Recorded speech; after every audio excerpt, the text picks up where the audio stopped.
Hello everyone. My name is Adam Ruff. I am a longtime 911 Truth activist. I was part of the formation of We Are Change Los Angeles way back in 2007. We started that group, and we made some waves out here on the West Coast. We infiltrated the live TV studio of the Bill Maher show, and we interrupted his show, and that was quite a big deal back then, because every year in September, Bill Maher would get up there and ridicule 9/11 truthers on his show, and so we decided to infiltrate his studio audience. And we got up and interrupted his show, and there was quite a few of us that got up and disrupted his little program there. And Bill got so upset, he actually ran up into the audience on live TV and grabbed my friend Randy and forced him out of the studio. Uh, so it was really quite a big deal. And Wow. I think to this day, it's still his most viewed show ever, probably, because our YouTube upload of that confrontation got about 11 million hits way back then. It went mega viral, and then HBO started taking down all our videos because they were so popular. But anyway, since I co-founded We Are Change LA, I've been researching 9/11 voraciously, and over the last 15 years or so, I've concentrated quite a bit on the Pentagon, and so I've researched that a lot. And one of the other areas that I've done a lot of research in is infiltration, COINTELPRO, and disinformation tactics. So that's what I was going to talk about today, if you'll be patient with me. Do you want to share screen? It's not necessary. I'm just going to talk, and I can send links in the chat if you like Oh, to some of the things I'm going to be talking about. Let me get the chat open. Can you send a Okay. link to that video you're talking about? To the real time with Bill Maher show? Yeah, Sure, I'd sure. love to watch that. Let me send that real quick. Hang on.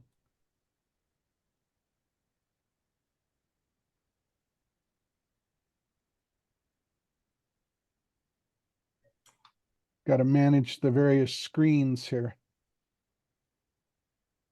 Okay.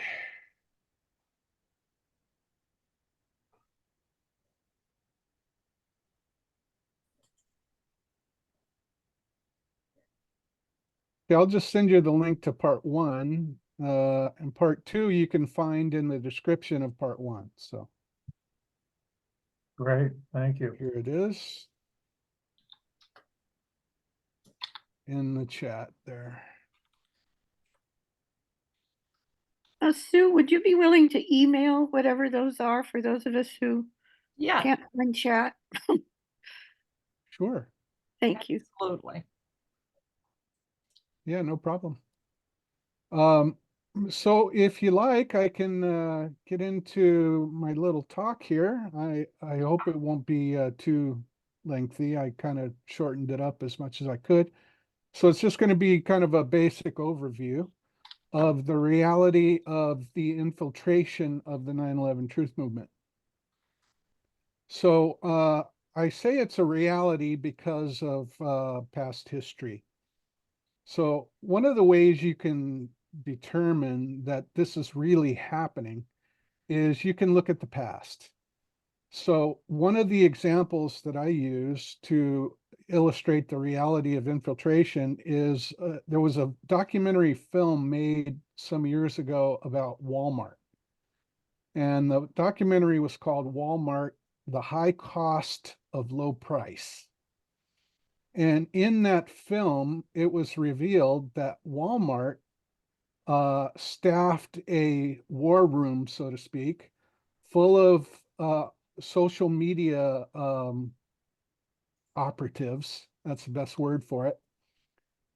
They staffed over 100 people to work 24 hours a day, 7 days a week on social media to discredit the film before it came out. So these people fanned out on social media and, said this film is terrible, it's full of lies, blah, blah, blah. So they paid those people for well over a month, over 100 people they paid to fan out across social media to try to reduce the impact of this film on Walmart's bottom line. So that's in the film. So I recommend that you go watch that if you can. But another example of real life infiltration of a movement can be found in the situation with the ranchers who occupied a wildlife refuge in Oregon to protest the treatment of ranching family out there. You may have heard of Ammon Bundy, you may not have. But anyway, a bunch of ranchers occupied this wildlife refuge that the federal government claimed ownership of. And so there was a standoff between these ranchers that were protesting their poor treatment and the government. And the government surrounded the place with FBI, and it became a very tense situation. And it culminated with one of the ranchers being killed by the FBI and the Oregon State Police. He was on his way to a neighboring county to talk to the ranchers and the sheriff in that neighboring county. And he was trapped by a roadblock put up by the FBI and the Oregon State Police, and they shot him. His name was Lavoy Finicum.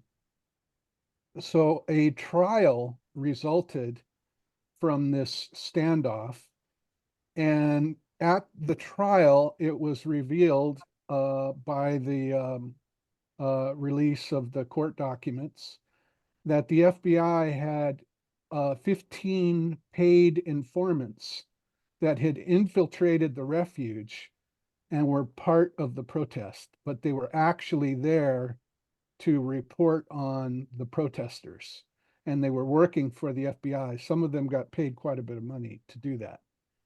So it's a documented case where the FBI at some points during the protest, because people were coming and going from this ranch, from this wildlife refuge, at some points during that occupation, there were more FBI informants inside that refuge than there were actual protesters.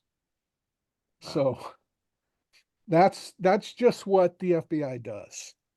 And you can find out more about that if you look into a program initiated by the FBI called COINTELPRO. Now, COINTELPRO was initiated against various organizations, including the Communist Party, the Socialist Workers' Party, the Puerto Rican Nationalist Party, the Black Panthers, and one called the American Indian Movement, or AIM. AIM is their acronym. And a couple others were infiltrated as well. And the tactics they used included intense surveillance, organizational infiltration of the groups, anonymous mailings took place, and a lot of police harassment took place. And the whole program of COINTELPRO was exposed in 1971 when a group of citizens calling themselves the Commission to Investigate the FBI burglarized an FBI office in Pennsylvania and stole the confidential files related to the program. And they released those to the press. So that led to a congressional hearing called the Church Committee, in which the COINTELPRO program was exposed. And believe me, they did a lot of dirty tricks. So one of the groups that they infiltrated, as I said, was this group called AIM, AIM, the American Indian Movement. And you can hear a lot about what was done to these people in a Robert Redford film. And the film is called Incident at Oglala. So it's Incident at Oglala. And Robert Redford produced that film, and it really gives you an idea of what the government was doing to the people that were part of AIM. And then one other little bit of evidence that can, verify that the government really does infiltrate groups like ours is there was an article put out by a journalist named Wayne Madsen quite a few years ago. And it was all about the Q group within the NSA. So the Q group inside the NSA does security operations for the NSA. But according to Madsen and his article, and by the way, Madsen worked at the NSA previously, so he's in a good position to know. He says that the Q group had organized quite a few people to concentrate only on the 9/11 Truth movement and disrupt their activities. So, the issue is not if we in the truth movement have been infiltrated. The reality is that we have been very heavily infiltrated with counterintelligence operatives. And the issue is how many operatives have infiltrated our ranks? What are they doing to harm us? And who are they? And lastly, what can we do about it? And how can we tell the difference between you just your run-of-the-mill misguided person who might be spreading some misinformation and a genuine operative that's intentionally spreading disinformation, because they're two different things. So, one of the things that hang on a second. Okay, so in answer to the first question, how many have infiltrated the truth movement? The answer is simple: a lot. But I don't know how many.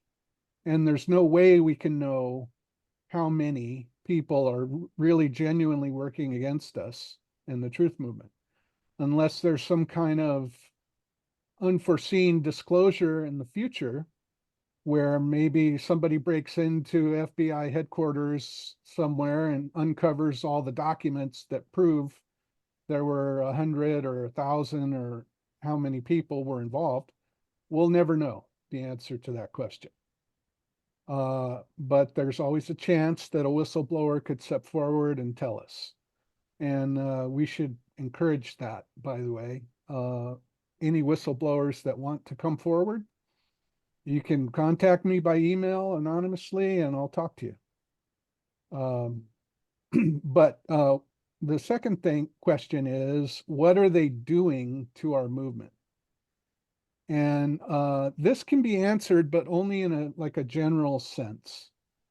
So the goal of these infiltrators is to disrupt our groups, delay our investigation, demoralize us so that we give up, or discredit our leaders.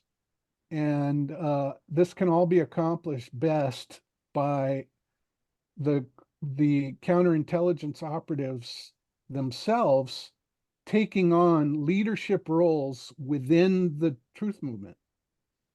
So this has happened quite a bit in the past. There was a radio host who was ostensibly just a conservative commentator, but it was later revealed, and he was quite popular. It was later revealed he actually worked for the FBI. His name was Hal Turner. That's H-A-L Turner, Hal Turner. So you can look into Hal Turner and find out what they're really up to. But anyway, the point is that they try to disrupt, delay, demoralize, and discredit us. So the 4 Ds, if you will. So the next question is, who are they? Well, that's the hardest question of all to answer because counterintelligence operations are secret by their nature. So short of getting the FBI pay stubs of all the operatives, it's going to be nearly impossible to prove who they are. But that doesn't mean, however, that we can't expose them by uncovering their tactics and by looking at their demeanor. So in this, we have some excellent tools and methods that we can use to expose bad actors in our midst. But maybe this will help some people see where I'm going with this. There's a quote from the Bible, and I'm paraphrasing it, but it's pretty close. It says, "Ye shall know them by the fruits they bear. A corrupt tree cannot bear a good fruit." And if you think about that, that saying, that statement, it gives you a hint as to how you can detect bad actors that are among you. So one of the things you can do is take a look at what their motives are. And oftentimes their motivations and the demeanor, the way they behave, gives them away. So, for example, you can ask questions. Let's say you suspect someone of being an operative in your group. So does this suspected operative spend their time spreading the truth about 9/11? Do they spend time supporting the cause? Or do they spend time attacking other people that are in the truth movement? And do they spend their time questioning and challenging our strong evidence? How do they spend their time? It's important to look at that. Do they, in conversations, if you're talking to a person, are they willing to admit a mistake when they get something wrong? If they're willing to change their stance and admit mistakes, then chances are they're a genuine person and they're really trying to get at the truth. But an operative will refuse to admit mistakes, and they'll refuse to change their stance, and they'll refuse to go back and correct the record if they say something that's provably false. Because this is their job. Their job is to, remember, disrupt, delay, demoralize, and discredit us. That's their job. So they get paid to do that. So they're not going to go back and admit mistakes because they would lose ground.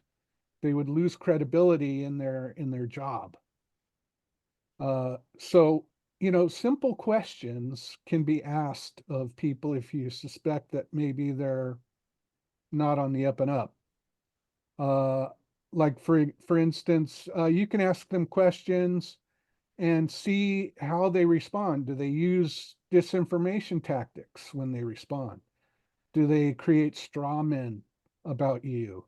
And do they try to goad you with insults and do everything possible to avoid the topic of the discussion? Or do they attempt to derail the discussion onto something else? These are all indications that maybe you're not dealing with a person that has the best motives in mind. Do they utilize logical fallacies in their arguments? Like, for example, I hear this one a lot with the man-made global warming fraud, and I call it a fraud because it is a fraud. And I'll discuss that some other time. But the man-made global warming broad. They often say, well, all these 97% of scientists agree that it is man-caused global warming, and we're causing it. Well, that's called an appeal to authority. And the logic behind it is that because 97% of scientists agree, therefore it is true. And that's a logical fallacy. Scientists have been wrong many times before, and they'll be wrong many times into the future. And also, by the way, that 97% figure that they use all the time, it's a lie. It's a complete lie. It's nowhere near 97%. It's probably closer to 50-50. But anyway, these are ways that you can detect if a person is being honest with you. Do they use any of the 25 rules of disinformation? If you're not familiar with that, I can send you that article. But that is a great tool for getting familiar with the tactics that real operatives use on a daily basis to disrupt our conversations, to disrupt our efforts towards getting to the truth, and so forth. So the 25 rules of disinformation and the 8 traits of the disinformationalist are fantastic tools for determining whether you're dealing with an honest person or not. And once you study those, it starts to become clear after you look back at some of your conversations you've had in the past and evaluate, if you're in a difficult conversation with somebody and all of a sudden they start with insulting you or trying to disrupt the topic of discussion, trail it off onto something else. They're likely using a disinformation tactic to try to spoil the discussion and what you might eventually uncover and what you might actually come to agreement on. So they want to disrupt that and hinder our efforts. And so these 25 rules of disinformation and the 8 traits of the disinformationalist will tell you the tactics that they use. So I can go ahead and drop that article into the chat here. But like I said, once you study those, it'll start to become clear who the bad actors are, and you'll be able to tell the difference between somebody that maybe is just a little misguided and wrong about something and a genuine operative that is there for malevolent purposes. Because there's a big difference. So a person that's genuinely there to find the truth is willing to admit a mistake. If they make a mistake, they're willing to say, "Oh, well, gee, I was wrong about that. Tell me what you found out." And they're willing to listen to you, and they're willing to be reasonable and have a reasonable discussion and stay on the topic until it's resolved. But a disinformationalist won't do that. They will try to derail the conversation. They'll try to deny that they said anything wrong, or they'll deny that you're presenting any valid evidence. This is something they do all the time. You can present a whole plethora of evidence to someone, and they'll completely disregard everything that you said, and then just say, "Oh, well, you were found guilty of drunk driving back in the 60s." So they'll try to control the discussion by veering it off onto something else, and that's a very common tactic. But just remember, if you want to identify who the bad guys are, and it won't be easy, and we'll never have proof, but you can look at the 5 Ds, okay, and remember what those are, which they are: uh, disrupt, delay, demoralize, discredit, and perhaps spread disinformation would be the 5th D. And so what I'll do is I'll drop those articles in there so you can see them, and I'll open it up for questions if anybody wants to talk about this.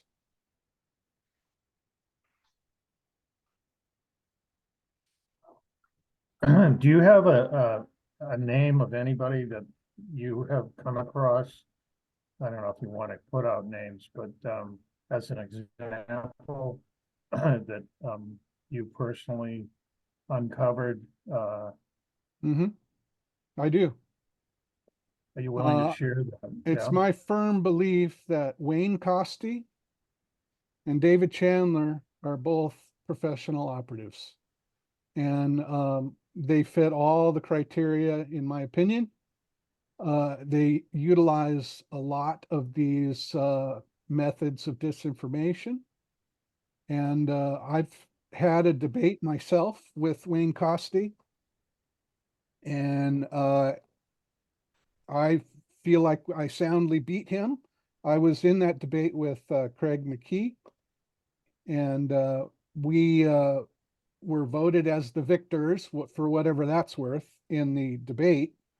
But Wayne has been extremely persistent, very prolific, and he has spent years, literally years, and so has David Chandler, supporting the official story of what happened at the Pentagon. Almost every detail of the official story, Wayne Costi and David Chandler, they support that. They make some minor differentiations. They say, well, we don't think it was Hani Hanjour at the helm of the plane. But that's about it. Otherwise, they support the official story despite all the evidence to the contrary. So, in my opinion, those two are operatives. Neeson has his hand raised. Go ahead, Neeson. Yes. So first of all, I'd like to thank you for letting me come on here today. And also, I'm glad to hear that you guys are actively, learning about, infiltration, COINTELPRO, in all these areas, and you recognize that, and you are starting the work of educating people about it. That's very important. I've been in many different groups, and I'm pretty sure I personally witnessed and came across some operatives directly. It was I give people the benefit of the doubt, but there was 2 people in mind that was like so blatant about it. It's like I could not believe, from Mm-hmm. getting into the meetings and then trying to talk about stuff, holding up meetings, to actively, starting to like target other people, for like saying that they're trying to take over. Mm-hmm. And basically everybody that are always attacking people that are actually doing the work. Right. Well, You know, one of the ploys, one of the tactics of a disinformationalist, if you look, I just posted that in the chat there,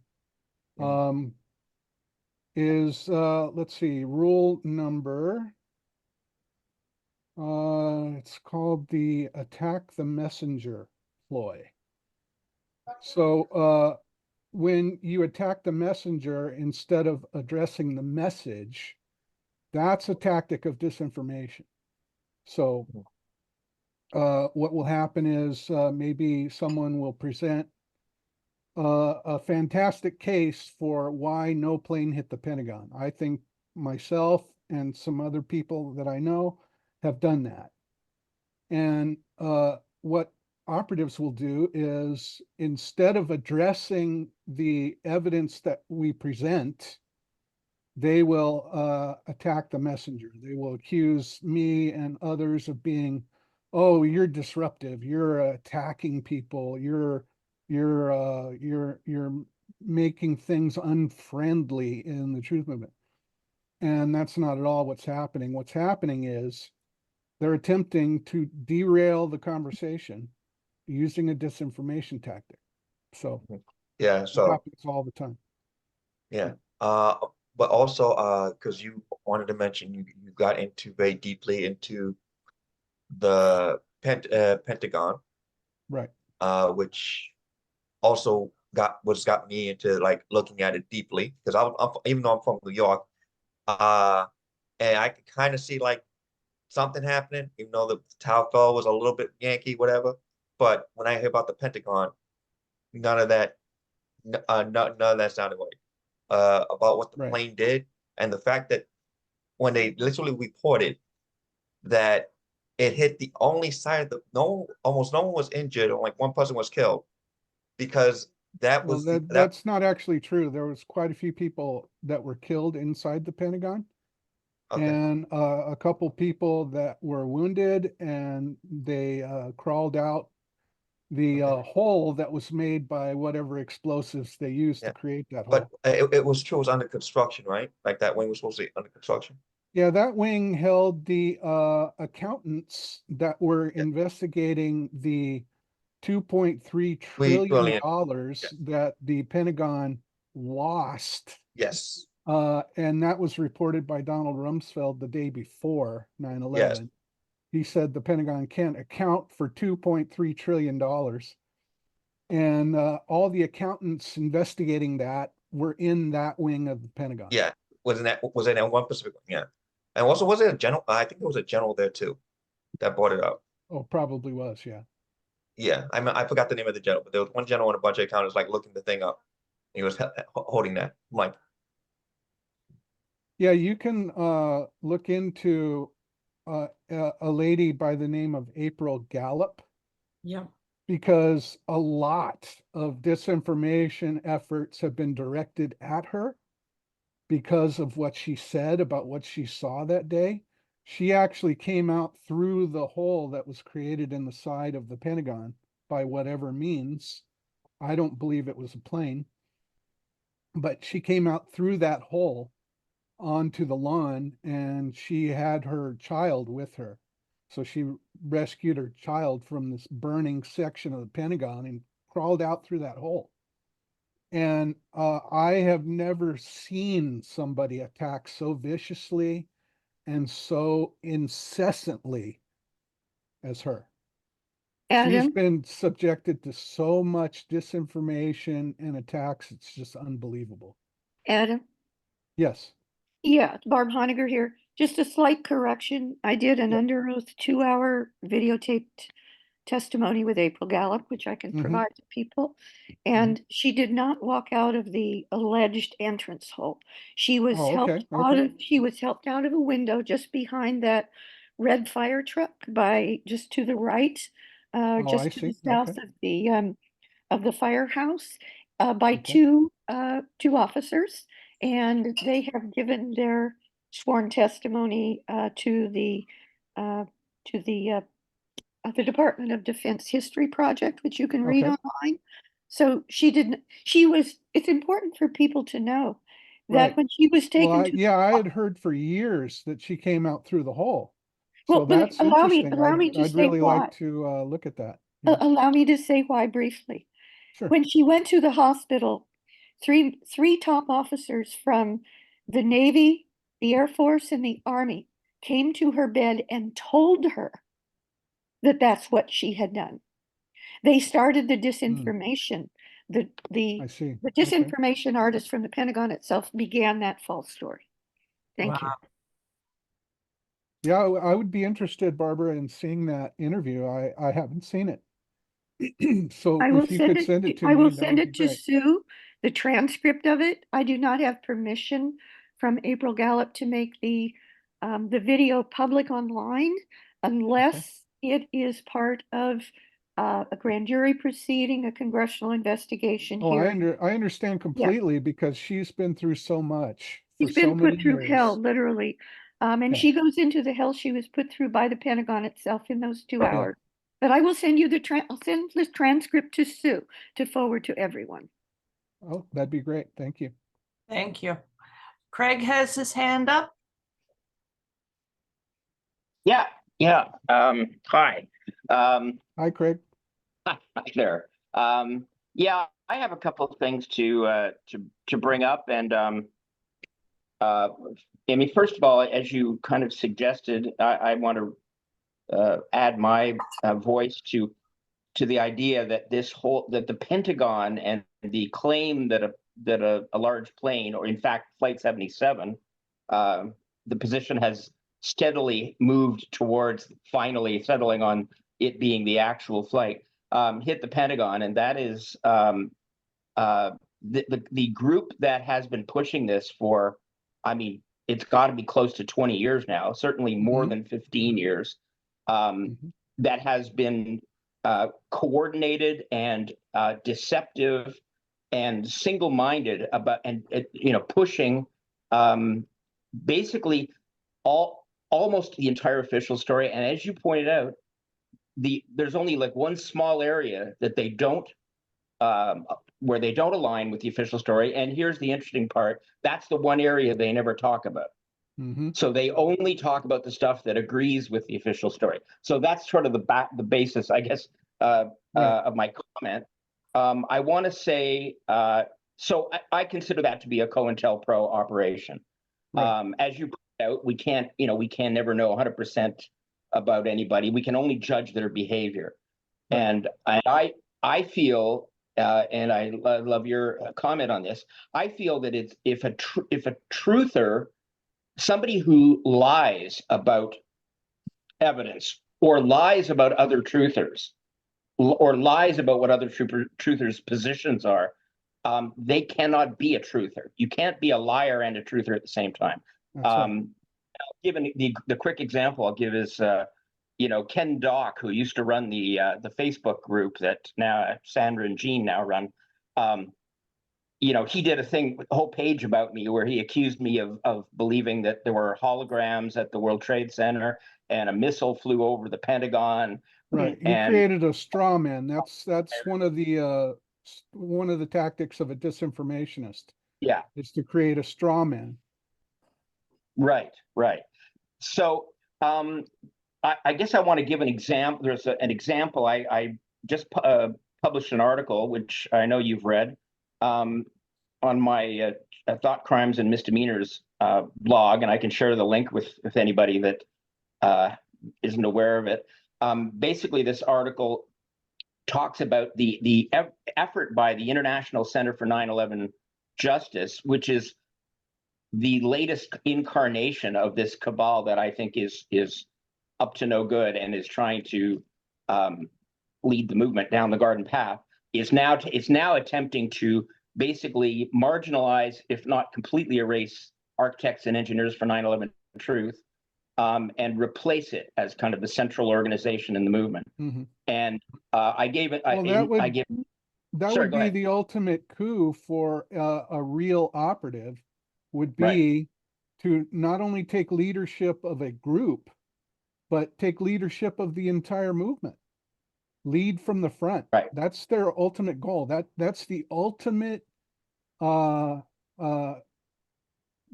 of prowess for a COINTELPRO operative, is to take over the whole thing. So that's right. And I think at one time they thought they could maybe influence 9AE by pressuring its leaders and that sort of thing. And I think at some point they gave up on that, and they decided that it was time to create a new organization that was going to push AE out. And this is well underway. And the article, just to you can comment on the article. Sort of the hook of it is that Ted Walter, after being fired by AE 9/11 Truth, after he conducted a really vicious internal campaign to discredit Kelly David, so he could basically get the executive director job, he got fired, and then he tried to convince Leroy Halsey from the University of Alaska Fairbanks to disassociate himself from architects and engineers. So this scientist who had done this groundbreaking study, very important study, he wanted to get him away from architects and engineers. And I give numerous examples in the article that show that the International Center is trying to take credit for all kinds of stuff that really belongs, the credit belongs with AE. So now I want to give you an example because this came up in the comment section of that article. As you're aware, there was many messages or comments that went back and forth, particularly between me and Jean Laratonda. And I want your comment on this, as well as the whole thing. What Jean did was he posted a 6,000 word text that had been created by Dave Schlesinger about 8 years ago that slandered and attacked Kelly David and accused her of being a police agent.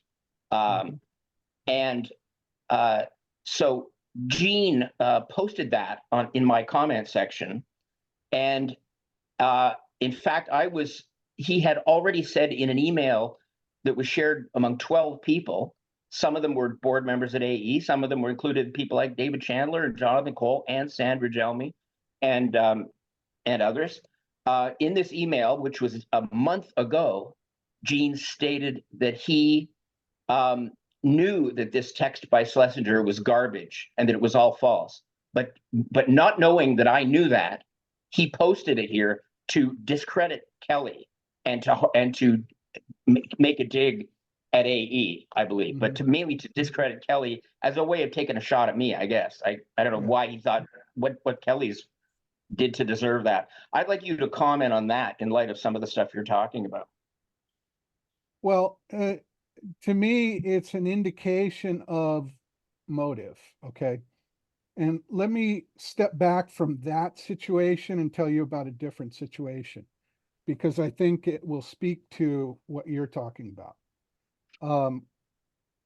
Back in the early days of my research into the Pentagon, I was talking with Craig Ranke, who is one of the guys from the citizen investigation team that did the investigation at the Pentagon, which I think was groundbreaking. Well, what a lot of people don't know is that Craig Ranke and I did not get along at all.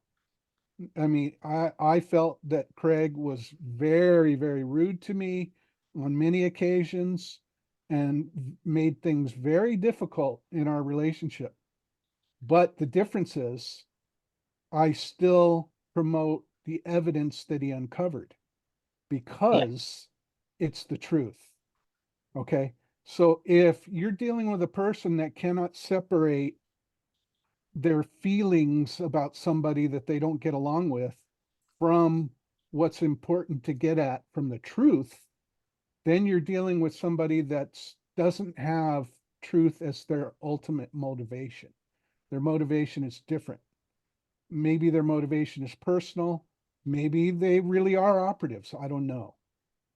But I think a lot of people get their ego involved, and this can create all kinds of problems. And they're not necessarily professional disinformants if they do this, but their motivations are not the best. So you're dealing with somebody that maybe their ego is the motivation for that. Maybe they have personal reasons for doing what they do. But the point is, their motivation is not to get at what is the most important truths in the 9/11 Truth movement. Their motivation is not to promote those truths regardless of how you feel about somebody. Okay, regardless of how people feel about me, these disinformation tactics are used all the time. Okay, I'm just the messenger bringing the message that this is a reality, that infiltration is a reality. Okay, and people can dislike me for saying that openly, but it is nonetheless a reality. So, you know, it's one of the hardest things to do is to differentiate between somebody that is operating from motivations that are maybe ego-based, or maybe just personal based, or maybe they're just misinformed. Okay. It's hard to separate them from people that are genuinely trying to disrupt us, to destroy our movement. And the only thing I can say is you have to look at the pattern of behavior. You have to look at their demeanor on the whole basis. You can't just look at a single incident and make a determination. You have to look at the patterns of behavior and the demeanor. And I think the demeanor says it all. But I wanted to read to you something from the 8 traits of a disinformationist, because I think it applies in so many cases. Okay, one of the ways you can determine if somebody's not legitimate is they will have the 6th characteristic of the 8 traits is artificial emotions. So you'll notice in people that are genuinely operatives, they have an odd kind of artificial emotionalism and an unusually thick skin, and an ability to persevere and persist even in the face of overwhelming criticism and unacceptance. Like, I think Wayne Costi is a perfect example of this. Yeah. Okay. So do I. He just will not stop, no matter how many points you prove where he's wrong, or he's using bad information, whatever. He won't stop. And that likely stems from real intelligence community training, that no matter how condemning the evidence is, you deny everything and you never become emotionally involved or reactive. The net result is that a disinfo artist, it can seem artificial. They can have like these artificial like emotions. And you'll notice that they might start a comment, pretending to be very emotional and angry, but by the end of it, they've forgotten that they're mad because it's fake. And at the end, they're not mad anymore. And this trait, I've seen this in action many times, the artificial emotions. Well, if I can just add, I think in the example that I gave, you're certainly giving the benefit of the doubt, and I I credit you for your generosity of spirit in that. I guess I would just say though that regardless of whether ego is at the root of a particular tactic or not, my question is, how can you claim to be a 9/11 truther if you're prepared to attack somebody using information you know is false? I mean, you I'm can't. talking 6,000 words of You can't. slander against a person who is a good truther, an honest truther. Yeah, I know Kelly. She's Yeah, awesome. right, You right. can't. That's the short answer. You're right. You can't Yeah, be a truther and also lie and also support lies. You have to be yeah. one or the other. That's just the way it is. I know David Schlesinger. I used to live with him, and I'm very familiar with the incident. And I think he was telling the truth. About He was Kelly? telling the truth about what? About Kelly. I think What about that her? group was infiltrated and she was in on it. Okay. What do you base that on? Is there evidence to support your contention? I don't have any evidence now. I didn't know it was going to be brought up, but I have over the years developed that strong opinion. Okay, Well- what is your opinion based on? Well, number one, I used to live with David, and he's a very moral character. And he I've really had gave many us all to, conversations with David, by the way. right. He really put us all into A 911 Truth, and I think he was doing too good a job. And Richard Gage was the other one involved, and he found himself kicked out shortly thereafter. Hmm. It wasn't shortly thereafter, it was many years after. Yeah, well, I've had many conversations, as I said, with David Schlesinger. Many of them were very difficult conversations, and I found him to be inflexible, unwilling to listen to other people's evidence or information, or to even consider other people's opinions. He came off to me like someone who thinks he's absolutely right about everything and won't listen to anybody else. He knows the way, and that's it. If you don't do it David's way, you're a bad guy. Well, I know David too, and if he's a paid operative, then they're severely underpaying him. The man Well- is constantly trying to make ends meet. So Well, I don't think- necessarily think he's a paid operative, but he's way off the mark when it comes to talking about Kelly David. I can tell you that. well, you can be off the mark and not be and still be genuine. Yeah, Yeah. that's true. That's true. No, Mhm. You can be genuine, but you can still do a lot of damage. You can be a loose cannon, raging around on the deck of the ship, poking holes in the hull. Well, in a way, isn't that what you guys are doing?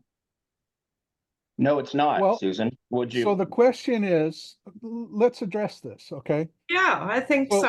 Yeah. What is Craig's article, and what am I doing here? What am I talking about? I'll tell you what I'm talking about. I'm talking about the reality that there are real nefarious people that have infiltrated our group, our 9/11 Truth movement, and they are doing damage, real damage. They're also investigating all of us. We're on lists. Believe me, we're on lists, and they are watching us. They are listening to us. And you can know this is true by the demeanor of the government. Okay. Uh, for example, you look at what they've done to the January 6th defendants, okay, who shouldn't even be defendants. They have tried to portray those people who were there for a protest against what they felt was an unjust theft of their election. Okay. They tried to portray them as insurrectionists, enemies of the state. When the government says you're an enemy of the state, and they did this to Ammon Bundy, by the way, when they say you are a domestic terrorist, what they're saying is they're going to use the whole power of the government to crush you, to destroy you. They're going to do everything they can to destroy you. I know personally two people that one is in prison right now for the January 6th event, and one is waiting for his sentencing. And let me tell you, they're both awesome people, very, very good people, and they didn't do anything. One guy, I'm sorry, Derek Adam. Kennison, What you're getting into the January 6th, which is deflecting from what I just said. That wasn't answering any okay. of that question. Well, okay, so the question is, You were using one of your own is deeds, exposing deflecting. is exposing people that are disrupting and trying to destroy the 9/11 Truth movement, is that in itself disruptive behavior, or is it a service that's being performed to try to help us correct the record, stop these people from what they're doing.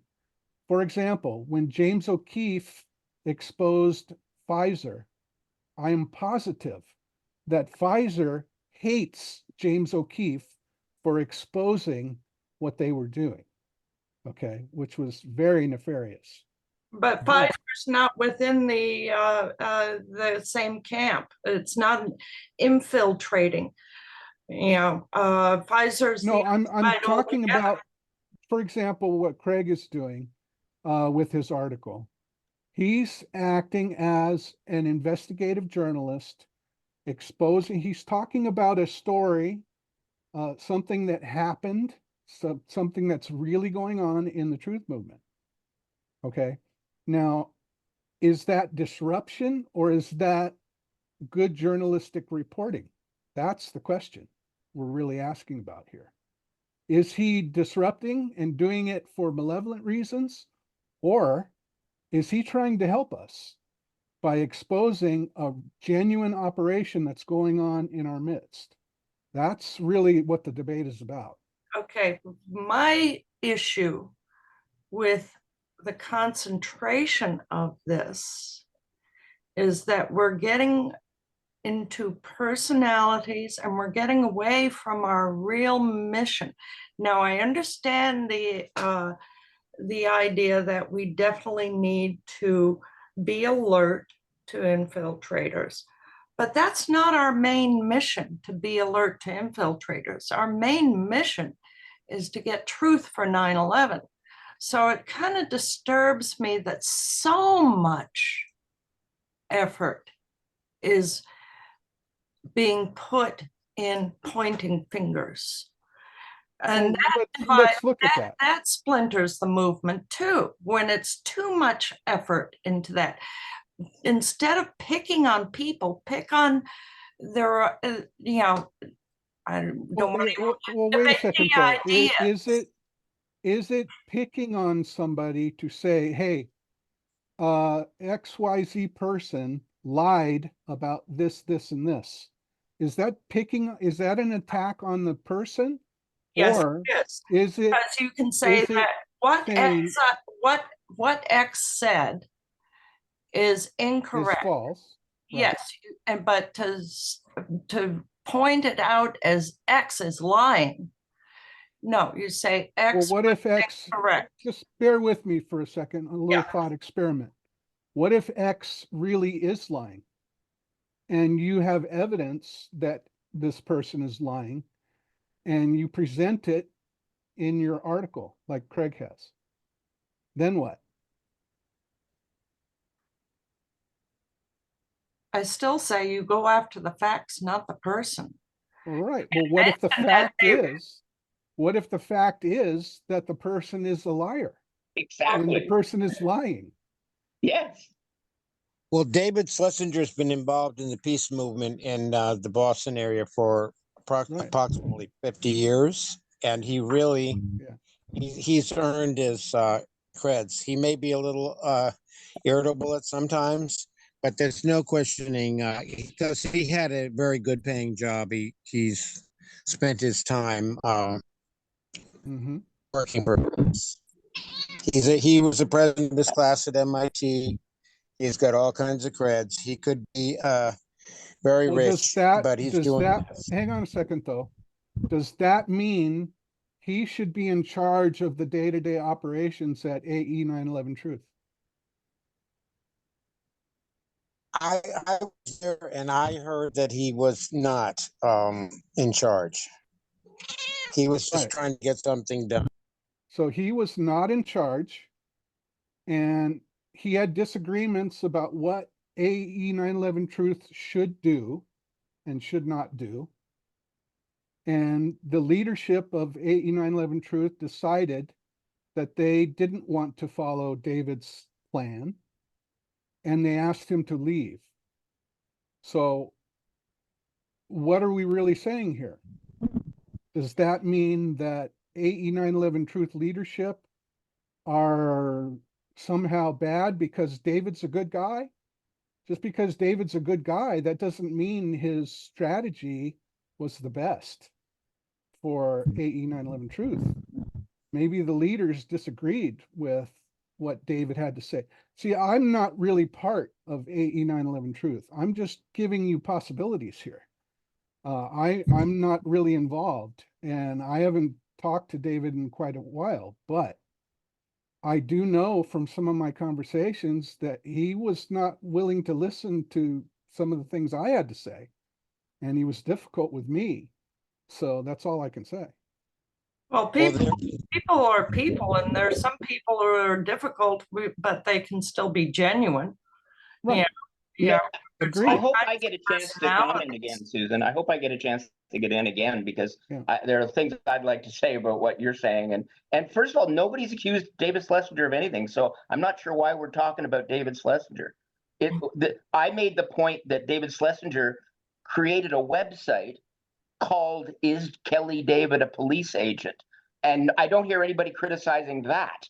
I get criticized, but I don't hear any criticism about anybody other than me in this realm. Okay. Yeah. So I'm not accusing Schlesinger of anything other than doing something really harmful, because he had no evidence, zero evidence to support the statement. Now, I only brought it up because Jean Laratonda posted it to malign Kelly David, who doesn't even work at AE anymore.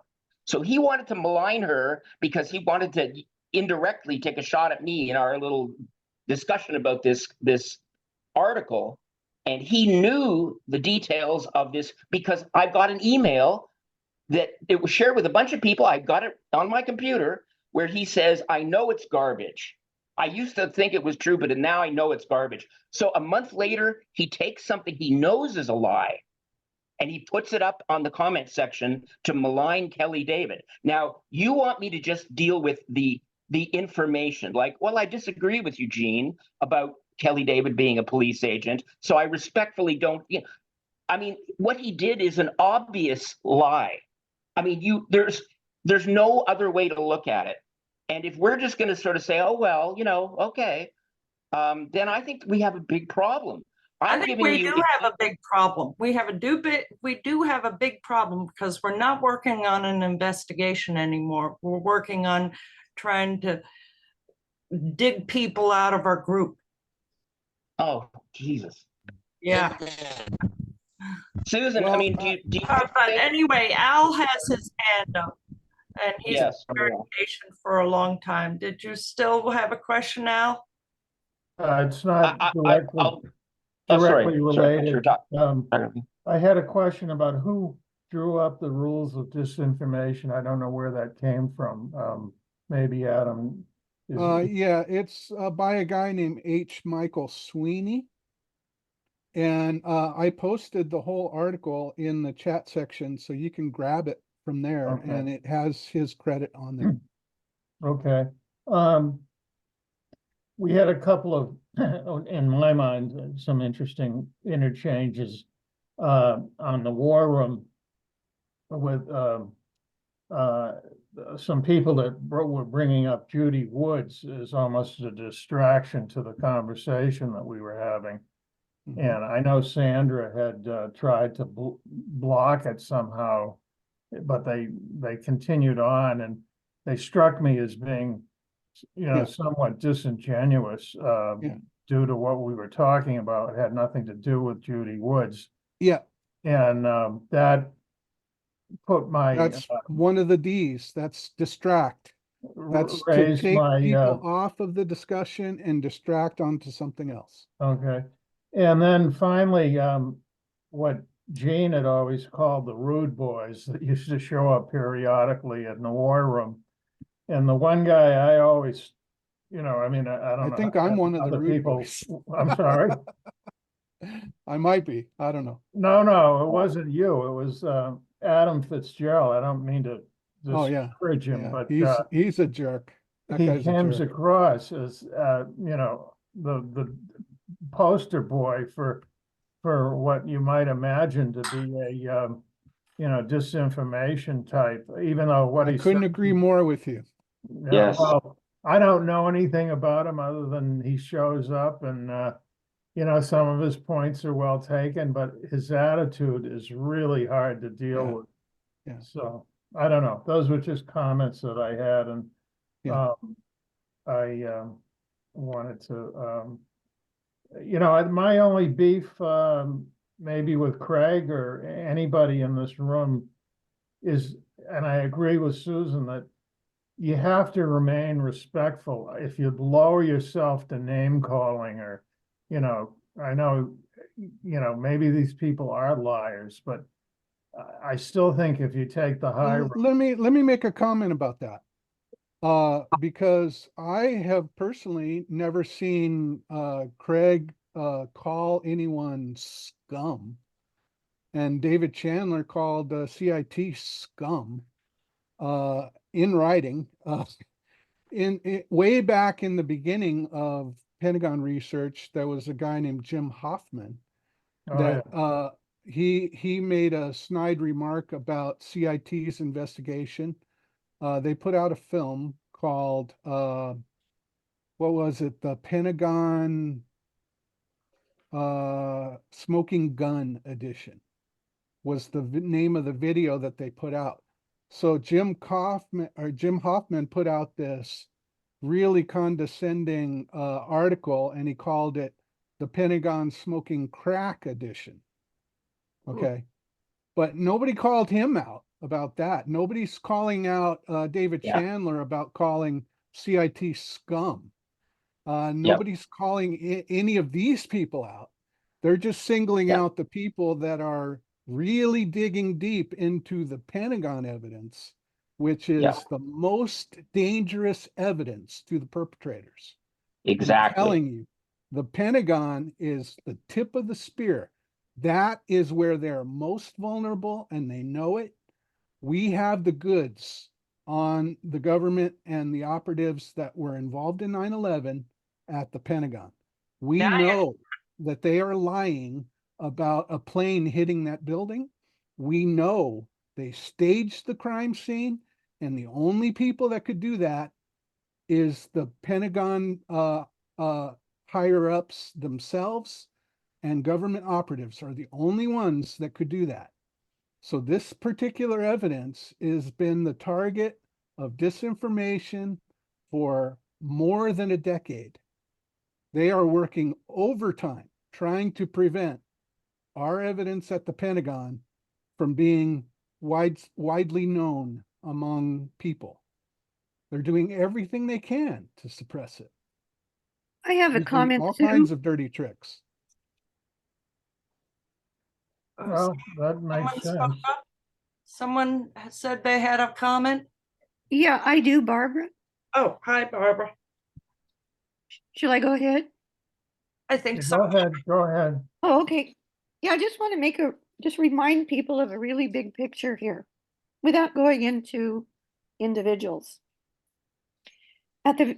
For years, in my opinion, very informed opinion, for years, the tactic of those who were harming us, let's just put it that way, whether they were formally COINTELPRO types or not, was that don't even talk or look about the Pentagon.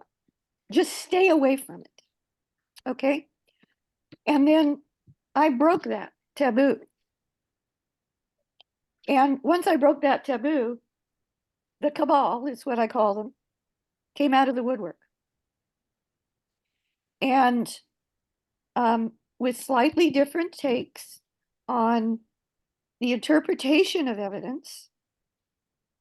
And the reason that there are still honest debates about the interpretation of the evidence is because the Pentagon, of course, has withheld the proof of what happened there, and they have it. Ever since I broke that taboo, and what I call the cabal, literally published the first, they came out of the closet attacking me in their long article. And after that, everybody knew who they were because their names were on that article. And they include all the people who are mentioned here. So once the taboo was broken, just don't go to the Pentagon, don't go there. And there are still people in the movement who don't want you to do that, including some of the very best people about the World Trade Center. There is honest disagreement as to whether the movement with its public face should be focused still to this day just on the World Trade Center or also go to the Pentagon. And those of us who know that the Pentagon is the tip of the spear, which it absolutely is, know that that is a very misguided way to go forward. And then after that taboo was broken and the cabal came out of the woodwork and started attacking all of us, regardless of our interpretation of the evidence, the minor evidence that has been released by the Pentagon, including doctored evidence, after that, their tactic changed. Their tactic changed to essentially pushing the official story, with the sole exception really that, as Adam said, well, Honey Hunger probably, no hijacker, especially Honey Hunger, could have been in control at the very end when it allegedly hit the building. Well, that's ridiculous. And even someone who has been so good on the World Trade Center, Kevin Ryan, in his book, Another 19, I think it's chapter 10 in the Pentagon chapter, the very first page, I think the second paragraph, he actually says in words, and this is almost verbatim, it is incumbent upon, quote, almost verbatim, quote, it is incumbent upon the 9/11 Truth movement to accept as much as possible of the official story at the Pentagon as possible. Well, these people wouldn't be caught dead saying that about the World Trade Center. So you can tell that there is this layered disinformation program. Yep. And Their we're in demeanor says layer it all. 2. It really does. We're in layer 2. So that's my comment. Well, Barbara, I haven't said this much, but I agree with you a lot on what you just said. I wrote an article called Collapsed versus Demolished, the Language of Deception. And if I could get just briefly, I'll do an example here. If people could raise their hands, if they know that the World Trade Center collapsed, if you could raise your hand. Do you know that the World Trade Center collapsed? Okay, good. I don't see very many hands. Okay. So if you raised your hands, you just fell into what they call a verbal frame. Okay. The mainstream media and the government always says that the World Trade Center collapsed because they're using the word intentionally, because the World Trade Center did not collapse. It was blown up with explosives. It was demolished. Demolished and collapsed have opposing definitions, okay? So what they're doing is they're putting a mental frame around you to lock you into a trap. It's a mental construct, it's a trap. So anytime that a person says, oh yeah, the World Trade Center collapsed, they're falling into the trap of our enemies. They're falling into the trap of the perpetrators because they're describing what happened at the World Trade Center incorrectly, because it didn't collapse. It was blown up with explosives. And you have to differentiate. So this is one of the subtle ways that they're trying to control us. And the reason we have to weed out people that are doing these kinds of things is because they're very effective. And you have to get the people that are genuinely operatives, genuinely trying to disrupt our movement. You have to get them out. Otherwise, they're going to poison the well that everybody drinks from. If you let them succeed in poisoning the well, like Yes. for example, if you let them succeed in this idea that we shouldn't discuss the Pentagon because it's controversial, okay, you just allowed them to take one of the most important pieces of 9/11 evidence off the table. So the Exactly. perpetrators can go, we don't have to worry about that anymore because they got that off the table. And that was what we were most worried about. So And that if was you their allow very that to first goal. happen, you are falling into a trap. That was their very first strategy, and it failed. But Could I Adam, just add, could I just add a little? Oh, sorry. I just want to add a quick point.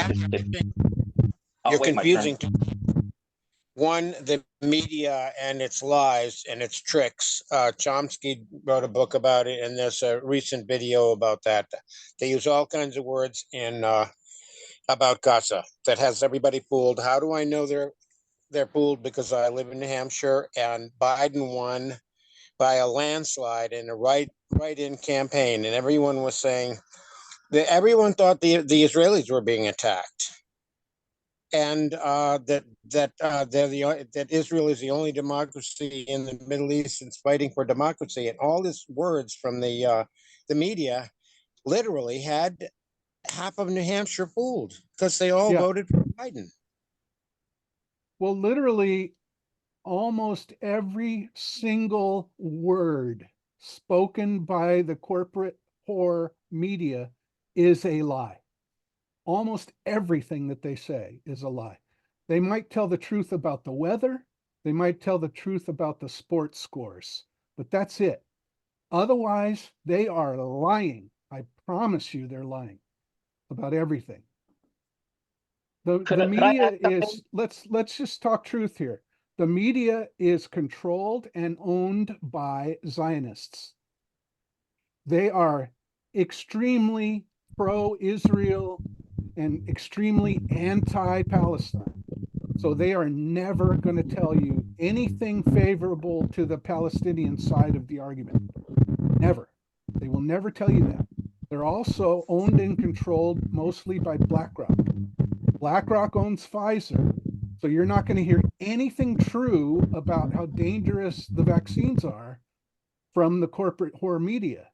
You won't hear anything that's true because they're beholden to BlackRock, and BlackRock owns Pfizer and Moderna. Okay? The fix is in with the media. They can't tell you the truth. They'd be fired immediately if they told you the truth. Or killed. Or killed, yeah. But Could Adam, I use interject? with picking on people like David Schlesinger, who's I'm an We're oddball. not He's picking on. Oh, we're not picking on David Schlesinger. That really has nothing to do with what anybody was saying tonight. It has nothing to do with picking on David All I Schlesinger. said about David was I had some very difficult conversations with him, and I found him to be difficult to talk to, and he didn't really consider what I had to say. That's all I've said about David Schlesinger. He's very testy, but the two different topics are very, very separate. The media and crazies. I consider myself a crazy in the movement. The crazies in the movement are good. The media is bad. Well, okay. Can I make a comment, Adam? If I may, Sure. I don't want to interrupt anybody, but Let me just say this though. I think some people that maybe are talking about things that I disagree with, I think some of them are genuinely good people and they're saying what they honestly believe, and they might just be misinformed. Okay. Maybe they know more than I do. Maybe they're right about something that I'm wrong about. But some of the people that are doing these things are not nice people. Some of them are doing it for a purpose. Some of them are doing it to try to destroy us. I I'm go not saying by, David is one of those. I'm just saying that those people exist. This is real. I'd like to interject something. I go by, my gut and the people I've met in the 9/11 Truth movement.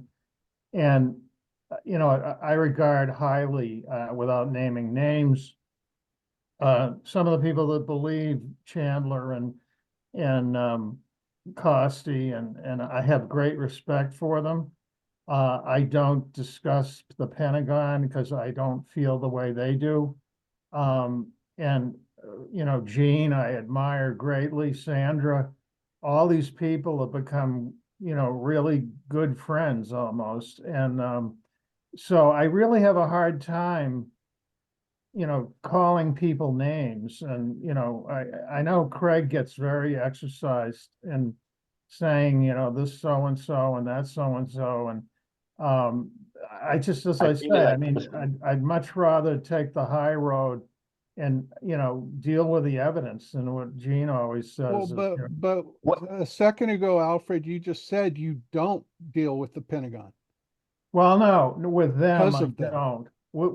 With one, I don't want to name his name because maybe he wouldn't appreciate it. But I mean, I started with him from the very beginning, in Boston at the Tea Party, and you know, I regard him as my closest friend in the movement, and I keep telling him, well, I'm not, you know, I know I steer clear of because he is convinced that they're right. And but I don't agree with Well, that. they're not. Yeah, well, But and I okay. don't agree. Okay. Believe me, it just common sense will tell you that what they're saying doesn't make any sense. Anyway, but my point is, you know, it's very hard when you're dealing with people you've known for years and worked in the 9/11 Truth movement, and then to sort of, you know, think of them as disinformation or, you know, some kind of Right. nefarious motives. Because I would swear by this one particular individual. I mean, I would be totally shocked if that were the case. Well, he might have been I don't know a nice way to say it. He might have been sucked in by disinformation.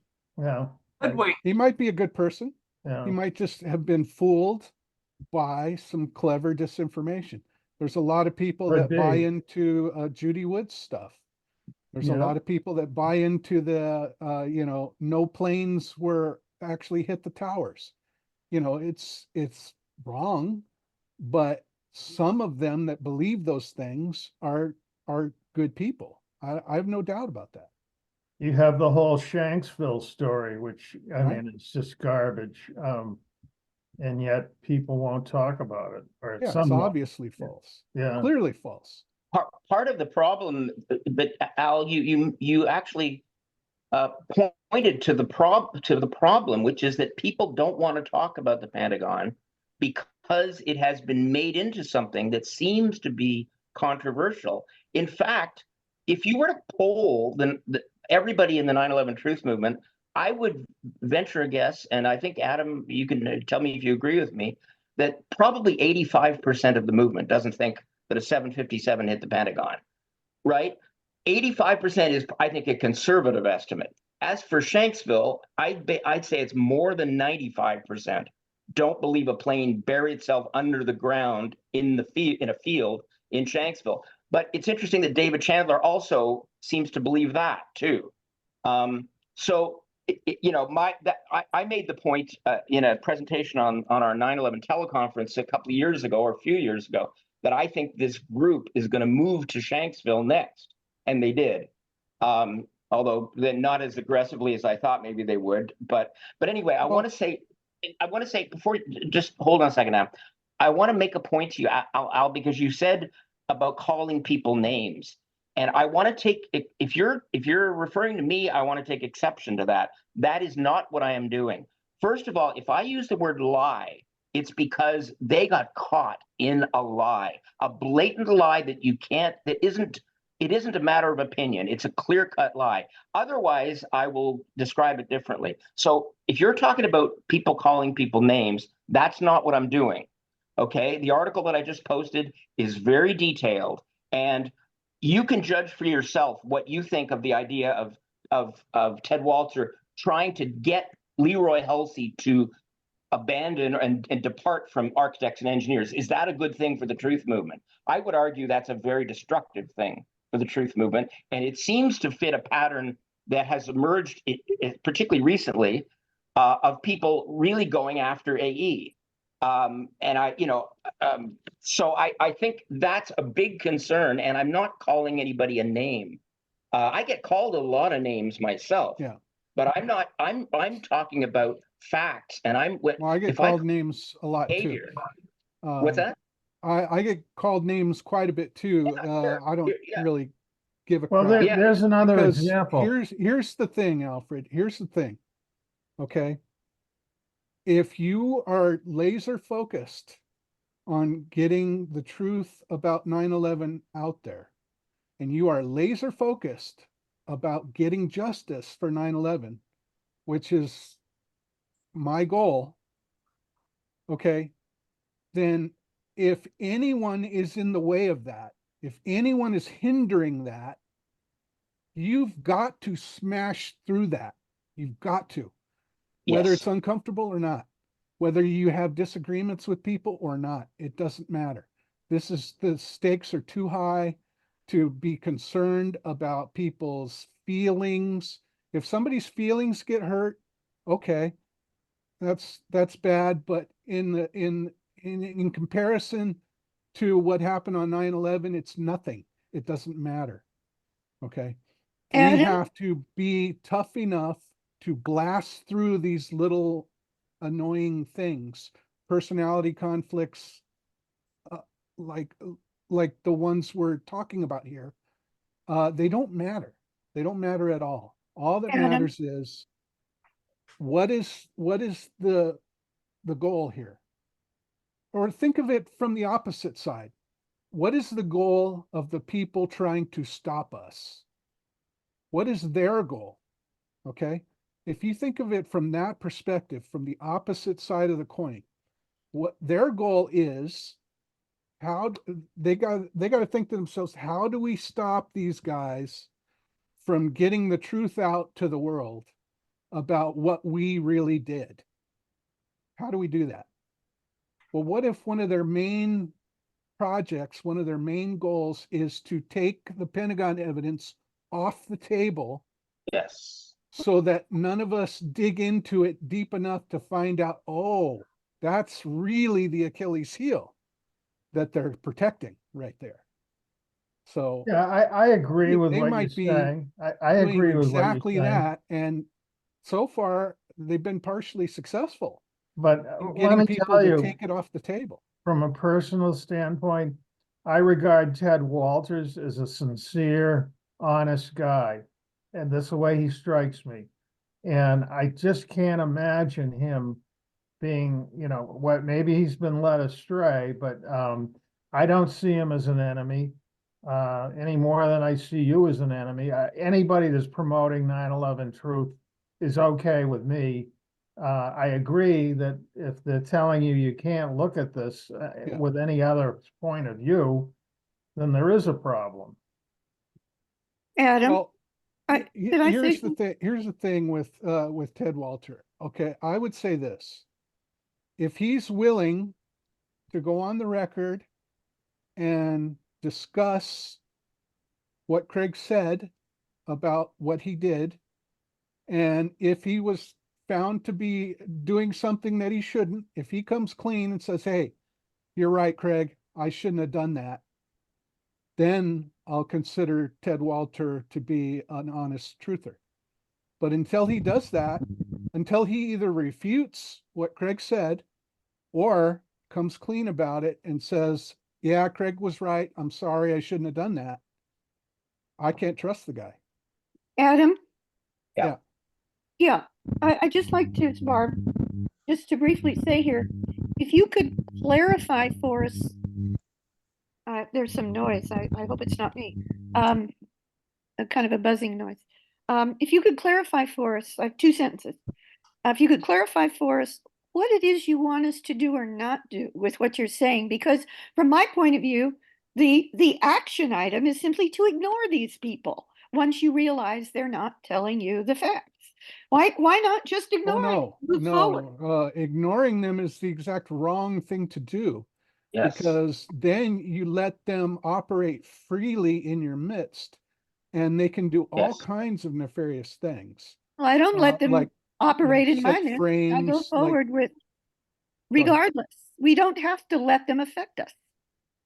They are affecting us. well, they are, yeah. They're They not are. affecting me. Well, they're affecting the movement as a whole because many people in the movement are afraid to even talk about the Pentagon because they've been conned into believing that it's so controversial that I don't want to go there. So the people that are pushing almost the whole official story and who have gotten such strong pushback from people like Adam and myself, those people have succeeded in getting a large part of the movement to put aside the Pentagon evidence. So they've done a real number on this movement. And Okay, if we so don't, they've done it. So they've done it, and some people have bought their line. But those of us who don't buy the line, we move forward. Period. that's fine. But I think of the Yeah, movement we as a do. whole, not just with We an do, but individual. if you want the truth movement to reach the whole world, a wider audience, and get real exposure where we have an opportunity to get some real justice, I personally don't believe we're going to get that in an American court. But let's suppose that we get the world to look at our evidence. The Pentagon is key. It's the key to it's the skeleton key that opens the whole thing. And if we allow anybody to suppress it, we're making a huge mistake. We're letting them have a big victory for nothing. We're just acquiescing to let them walk all over us. I was in another group that was thoroughly infiltrated. I don't want to bring up the name, but it was animal rights. And everybody was attacked. The leader, they did a lot of research on him and found an ex-wife who would say bad things about him. And people are accused of mistreating their pets and whatever. And it ended up getting rid of all these bad people, supposedly. And then there was nothing left. And so I think we have to just soldier on with a whole bunch of different people working together, even though we disagree on this or that. Well, okay. I can give you a couple films you should watch. Check out a film called Wag the Dog, and you will learn about how destructive and how dangerous disinformation can be by watching that film. I believe the dog has been wagged several times, once in relation to the war on Iraq and the war on Afghanistan as well. But watch Wag the Dog and watch another movie called The Insider with Russell Crowe. Now, in that film, The Insider, you see that there was a whistleblower inside one of the big cigarette companies. And that company, Brown and Williamson, actually hired FBI people to go and intimidate the whistleblower and threaten him. And they made all kinds of problems for him. But the point I'm making is that if you allow them to succeed, then that whistleblower never gets to come forward. He never gets to reveal his evidence, and the whole thing is shut down at the source. So if we allow disinformation operatives to shut down the discussion of the Pentagon, you just handed them a victory on a silver platter. You just handed the bad guys a victory on a silver But we're platter. not doing that. We're not letting them shut us down. Well, the key to the Pentagon are the videos, and I can't for the life of me figure out how anybody accepts that they won't release those, all the videos that were available. It would blow the thing wide open. I guess that's why they don't Right. release them. Well, Well, look at of course, the but- demeanor of the government. Look at the demeanor. Okay, if the FBI was legitimately an American law enforcement agency with the goal in mind to solve the crime of 9/11, they would have released those videos. They wouldn't suppress it. They'd release everything they know about what happened at the World Trade Center. They'd release every scrap of information about the plane parts they found in Shanksville, about the plane parts they found at the World Trade Center, if there really were any. But the point is, their demeanor would be completely opposite from the way it is. The way it is. The way it is, they're treating us like we're the bad guys for investigating Of course. the crime. So what does that tell you? That tells you that they are in on the crime, or at least they're in on the cover up. Yeah. All of the arguments pro and con to what happened at the Pentagon would, I mean, it's almost, the whole focus should be on those videos, and everybody should be screaming bloody murder about, because why hang your hat on, did a plane fly into it, or was it a missile, or, maybe there is Well, we're evidence. way past that though. Have you seen Xander Arenas' video where he proves mathematically that what is in that video footage that the Pentagon released, he proves mathematically without any question that could not be a 757 Yeah, I think on I that have video. seen that, yeah. Have you but- seen it? Yeah, I think I have. That's damning evidence. And Well, you know what? let me I clarify don't that. see I don't see very many people in the 9/11 Truth movement, aside from me and maybe Craig, promoting that video at all. Nobody I promote promotes it. it. I promote it, but let me make a qualification about that video. And I've talked at length with Xander about this, and he agrees. You can check with him. What he's demonstrated there, assuming you buy his argument, and I do, his demonstration. What he has demonstrated is that if the plane in that doctored video clip of the 5 frames, if it came in on what they claim is the path, which it wasn't, but if it actually came in on that path, it could not have been a 757. So that's very critical context. Okay. Okay.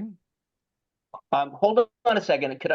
If it came in on a different path, then the plane would have even been longer in the video than it actually was. Yeah. No, if no, the- no. if What, the what I plane- mean, what I mean Barbara, is, hang on a second. I know hold on a this, second, please. What I I know meant this was, subject really well.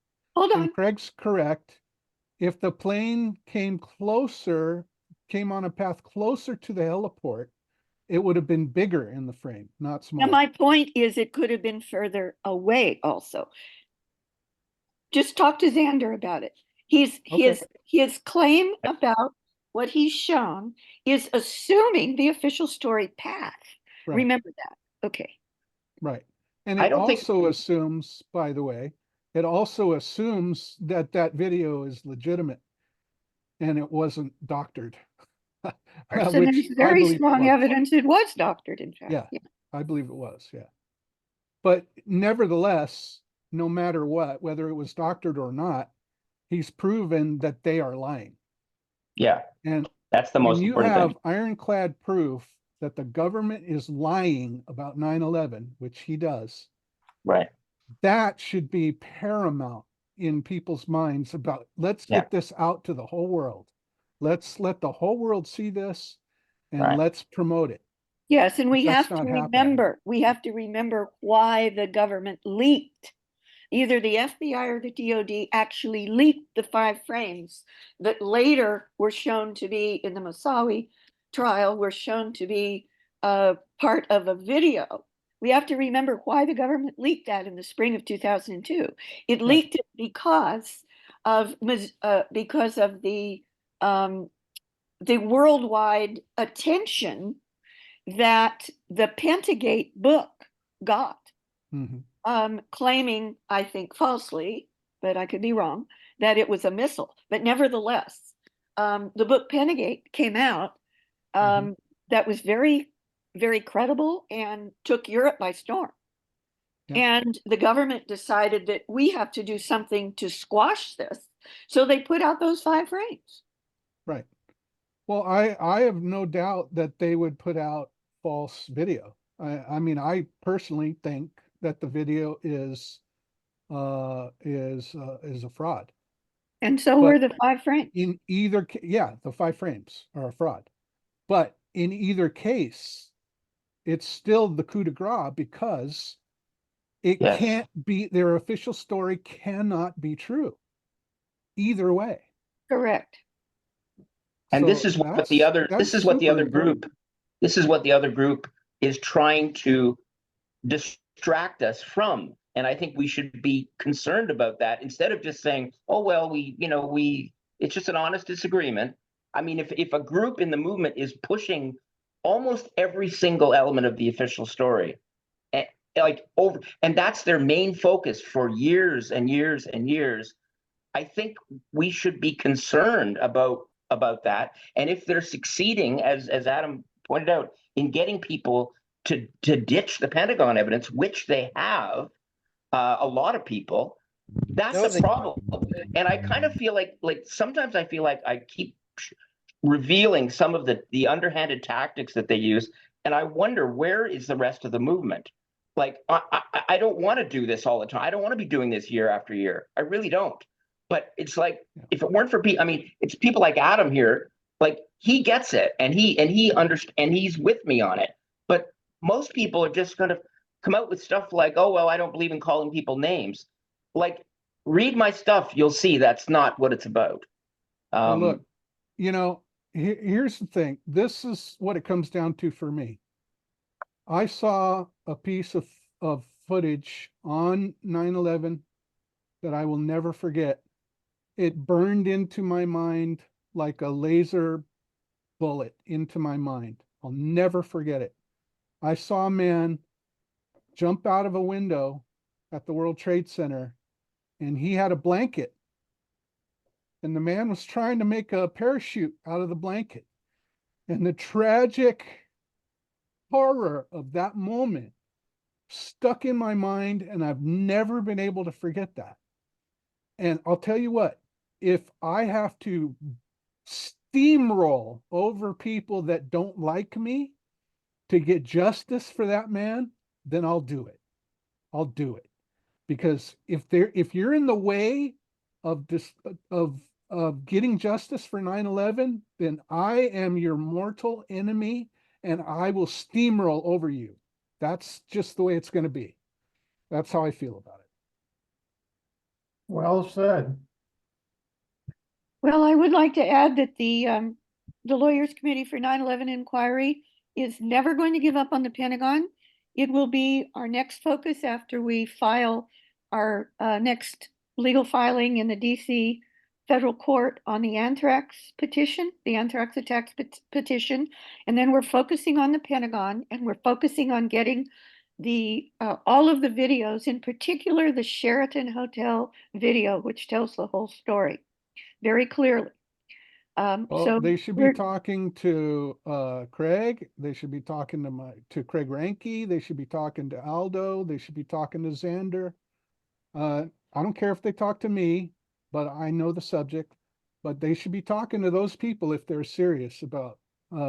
we already have all of that evidence within the Lawyers Committee. I'm the chairman of the board.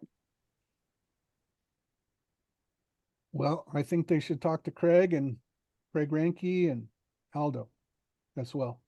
We have their evidence. I'm sorry, we're coming up to almost 8:30 now. Did you Just want to to- continue? Just to recap, I'm wondering if you could go over those 4Ds again. Oh, sure. Let me bring that up. That'd be a good way to wrap this up. Okay, well, the goals of the people that are trying to destroy us are to do a number of things. And it's actually the 5Ds. Yeah, They're here to disrupt our progress, delay our progress, and very importantly, they're here to demoralize us and get us to give up. I can't tell you how hard it's been to persevere. I can't imagine what Craig has gone through, because he's had it even worse than me. But the effort to demoralize us and get us to quit has been extreme. Anyway, disrupt, delay, demoralize, and discredit, and also to spread disinformation. That's the goals of the people that are trying to take us down. We could use that with other aspects of life too. To tell you the truth, I'm going through it at work. Mhm. Our company that is a nonprofit, and it's been taken over by a for-profit organization. And I see these 5Ds being done all the time. Every day it makes me so angry. Yeah, these are time-honored tactics that have been used for centuries. And they're I mean, it's a orchestrated plan, and there's certain people that know how to do this. Like for instance, Edward Bernays wrote a book called Propaganda. And if you look at Edward Bernays, oh my God, I mean, you see the machinations they that they go into. It's just incredible. Well, I really loved your demonstration with one of our own, Richard Kreshnick, on how you can plant a seed into the mind of people. Yeah. And even those who are aware of it fall prey to this technique. Yeah. Really, Well, I'll give you a quick one that you can take with you. This one is something that Obama used quite a bit, and you might like this one. Sorry, I'm trying to bring up my screen. Okay, there we go. So if you are a politician giving a speech, and you have to, in order to not be found guilty of fraud, you have to disclose something that you've done or whatever. Let's say you have to tell it to the public because of the rules related to government. You can tell somebody something and then get them to almost immediately forget it, what you just told them. And it's a neurolinguistic trick. And here's how it works. Let's suppose I'm giving a speech and I say, well, ladies and gentlemen, unfortunately, I'm going to have to raise taxes slightly on the middle class in the future. But looking forward to tomorrow, this is going to yield results that are going to be magnificent for the country. Okay. So in that little segment of talking, what I did was I told the crowd something that should be very unpopular, that I'm going to raise their taxes I'm going to raise taxes on the middle class. That's what I said. But then I said, but looking into the future, and I made a big point of saying, looking into the future. Okay. So what that does is that takes the person's mind off of what you just said. And now they're looking into the future and they just forget about what you just said. So these are techniques that they use to a T, and they're manipulating us, and they're using really deceptive methods to do it. And that's one of them.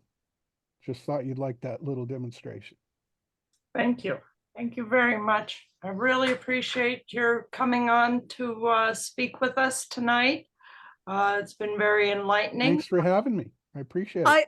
I haven't said anything, but I just want to say that I find this whole discussion so valuable. It is on so many levels, psychological, name calling, propaganda.